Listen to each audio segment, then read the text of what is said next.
I wake up, there's one guy right next to me, he has his hand in my shirt, and everyone around is just like pretending not to see, and I was like so shocked that for a second I didn't even move. I'm like,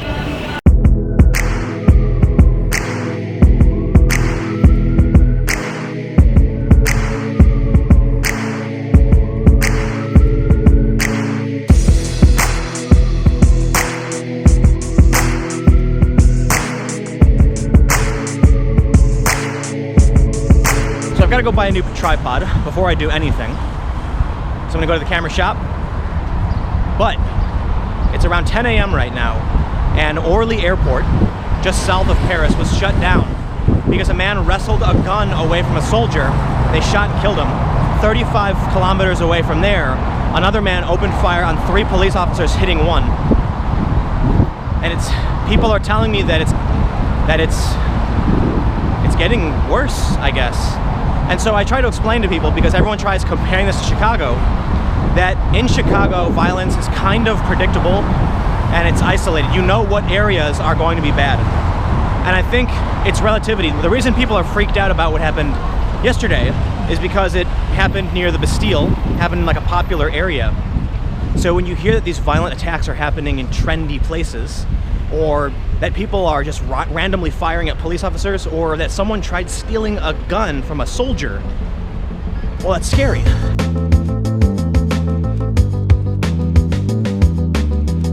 Today, I'm going to go meet with Luvina, who's an American living in Paris. She sent me a message about street harassment, and I think it'll be interesting to get her perspective on the differences between what it's like in the United States versus what it's like here in Paris, especially considering the concerns people have over what's happening with the refugee crisis and the accusations that the migrants tend to be more aggressive. We'll see if that's true.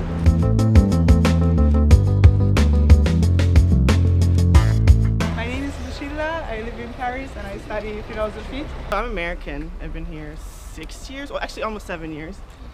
Studied journalism, kind of live a gypsy life, been a photographer, journalist. That sounds cool. And I like Paris.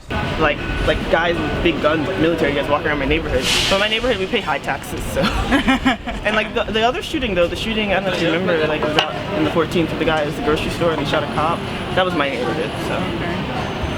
No, but there are more cops everywhere. Also in Italy, there are more, there are more military all Wait, over.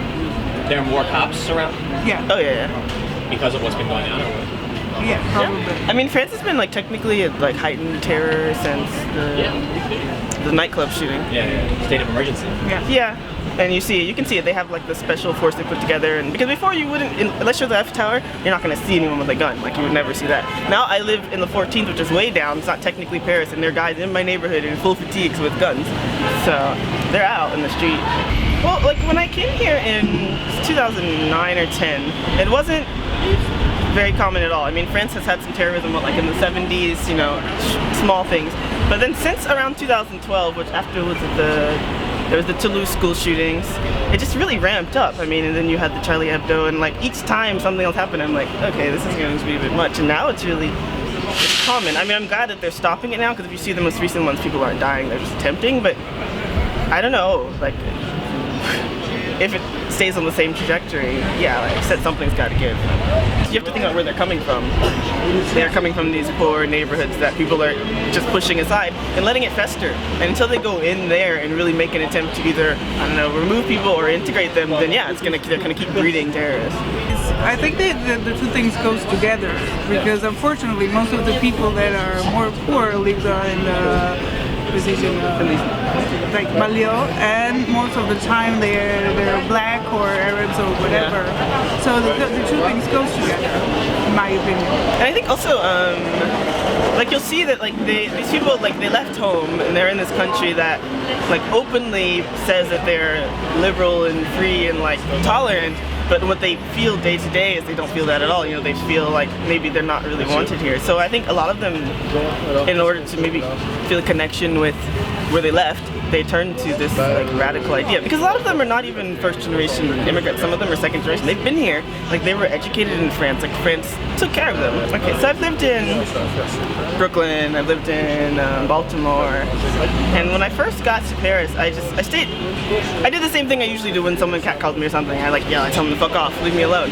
And that it doesn't work here, because I noticed that there's an element where they'll be physical with you, they'll be aggressive, and I learned like really quickly that I can get my ass kicked, and and then no one will do anything. You know, I've had situations where like someone is harassing me in public, or they'll grab my arm or something, and like everyone around they won't do anything. And in the U.S., people stick up for you. It's hard to really like process while trying to still be understanding and tolerant, like I say, you know, because that's how you're supposed to be when you're on the left. But you also have to worry about your safety, you know? So I actually agree with you, because I witnessed the same carelessness, but not just necessarily related to street harassment. Yeah. In general, here in Paris, I think, I don't know, I come from Italy, so there is a very stronger communitarian feeling, in a way, whereas here I have the feeling like everybody is sort of isolated, and if you have any kind of problem, nobody will intervene, nobody will care. It's really strange. And you know, I mean, like honestly, I always wonder what's going through, like for example, I had a situation where I had worked like a really long shift. It was 18 hours. I got on the train, and I'm just so exhausted, so I just lean against the window and I fall asleep. And I wake up, and I'm sitting, when I fall asleep, it was empty around me.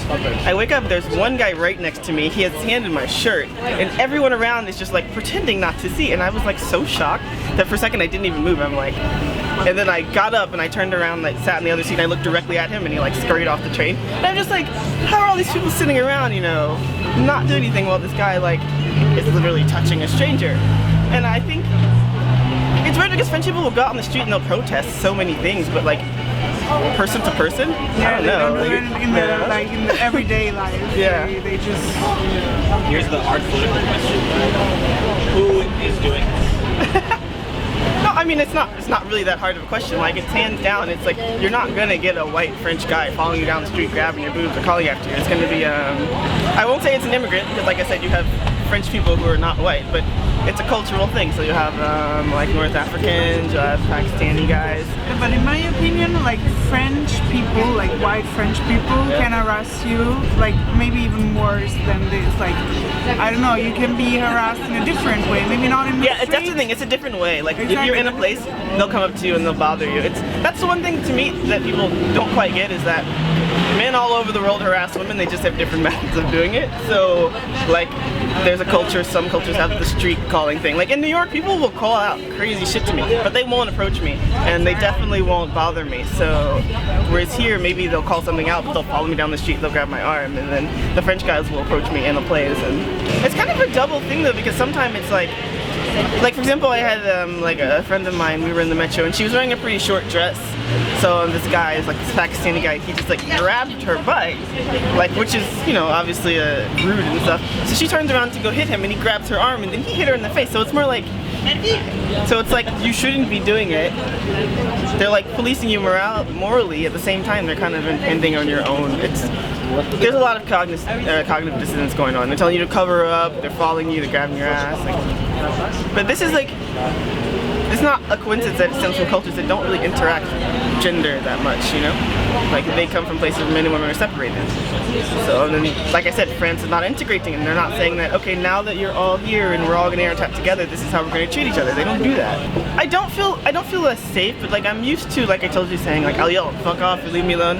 And now I'm like, I'll sit there, and if someone's saying something to me, then I have to like put my eyes down, and that's not my personality. So when I have to like not engage and I have to de-escalate, I feel very timid. I feel more like shut in. No one's gonna like hurt me, but it's just an invasion of space. Like they're not gonna like rape me or anything like that. They'll grab me, someone's grabbed my boob, and I'm walking down the street, like I'm walking down the street, and like I'm with my friend, and some guy just runs, this African guy, and that hasn't happened to me since I was 13, you know? That's sexual assault. It is, and it's like, it's a very adolescent mindset. Again, these people who are not going to school, they're not working, they're just sitting there, being the same as they were when they're 13, grabbing women's boobs on the street. So but it's not, like the safety thing for France to me, it's safe, and like when we talk about the terrorism, that's like an actual threat. The street harassment is not unsafe, it's just so demoralizing. I've heard like really impressive like pickup lines in New York yelled at me down the street, and like it didn't work, but you know, it's different than like you said, the violent aspect of it. And they get really upset if you dare to just say like, no, leave me alone, or if you're rude, and that drives me insane because like they're bothering me, and like I'm not gonna be respectful, but they think I should be respectful while they're not being. Yeah, I'm super liberal. I'm not. Sometimes I even describe myself to friends who hate the term SJW. Like I've been a social justice warrior like at points. So I'm not super far left because honestly the left has moved further than me left. But a few years ago I was super far left, but now that they're moving further I'm more moderate left. But yeah, I think for a lot of people in the US it's such an abstraction for them because they don't live in a place where people are acting this way. You know, they think they think the women in France are exaggerating or like it's over the top or they're just racist. But no, I mean, there is like a validation and this is just one-on-one, this is not policy. This is, if I'm walking down the street and the last 45 people who like harassed me looked a certain way, I'm gonna cross to the other side if another one comes at me at night, you know? And I think, like I said, for them it's abstract. They're not dealing with it head on, and so they're able to have these really detached opinions like it's wrong to say that. But it's wrong to treat people that way. Do you think France is doing a good job with the refugee crisis and with bringing in migrants? No. No. But not just France. Like no one is doing that in Europe. They're not doing a good job. But I mean, like you said earlier, it's like they're pouring in. So you're having to make this policy real time. You have to say, how do we deal with this? Like you want to be a good human being. You want to take care of people.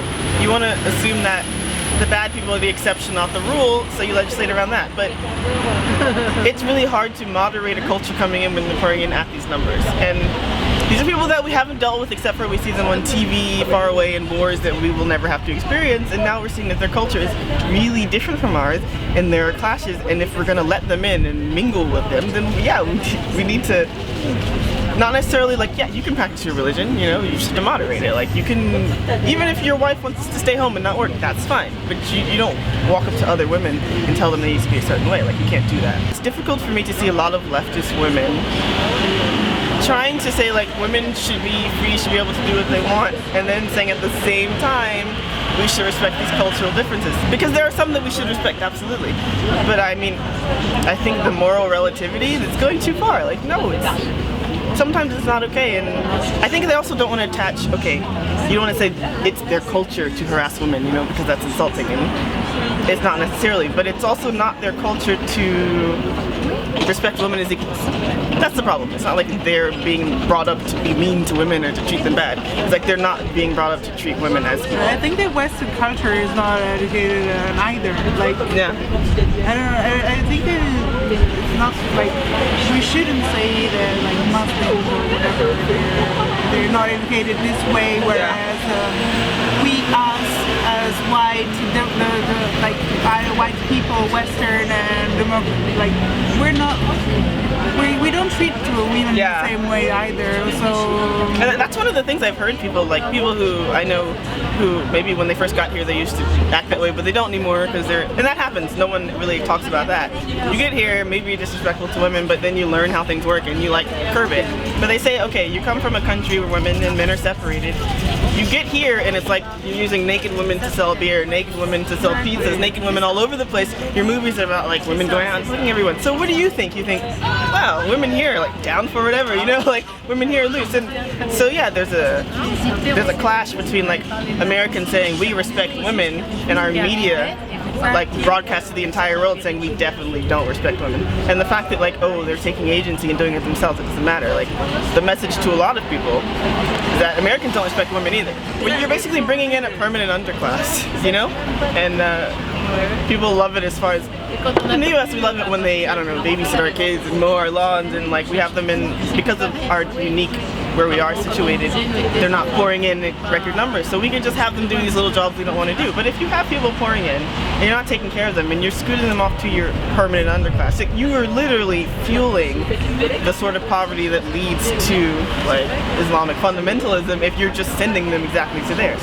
And I mean, they must know this on some level. They just don't care, you know. But now that it's pouring out into like the middle of Paris, now that there's Barbès, and now they're feeling it. But for the longest time, it was isolated to, you know, the edges of Paris.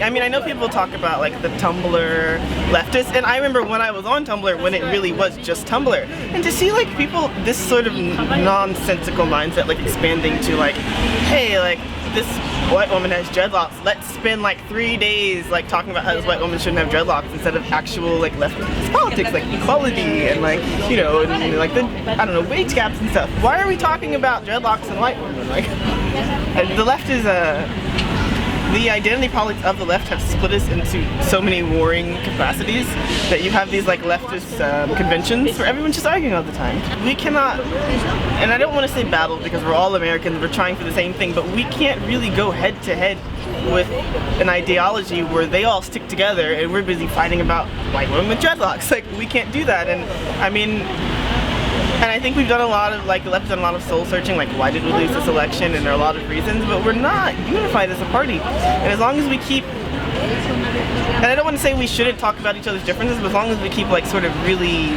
aggressively separating ourselves into these factions, we're never going to win an election again if we keep it this. If we're even talking about nationalism, I think we need to stop comparing ourselves to other countries and trying to solve our own problems. Because yes, there are problems in Sweden, problems in France, problems in Germany, but those are not the same problems in the US. And focusing on them is almost kind of a distraction. I would like us to continue to integrate refugees well, and I think we do a good job, and I'm happy about that. And I think when done well, it's like it's a good thing, you know, taking in refugees. When done poorly, it's a net bad. It's bad for the refugees. It's bad for the native population. Like, it's not good for anyone. I don't remember you. Okay. Are we walking there, or are we taking? I'm gonna get a car, but it was nice. Nice meeting you. Nice meeting you. Nice hanging out. I guess that's it for today. So, thank you all so much for watching. Make sure to follow me on Twitter and Instagram at Timcast. Comment below, let me know what you think, and as always, subscribe for more videos like this. Share the video. I'll see you all tomorrow.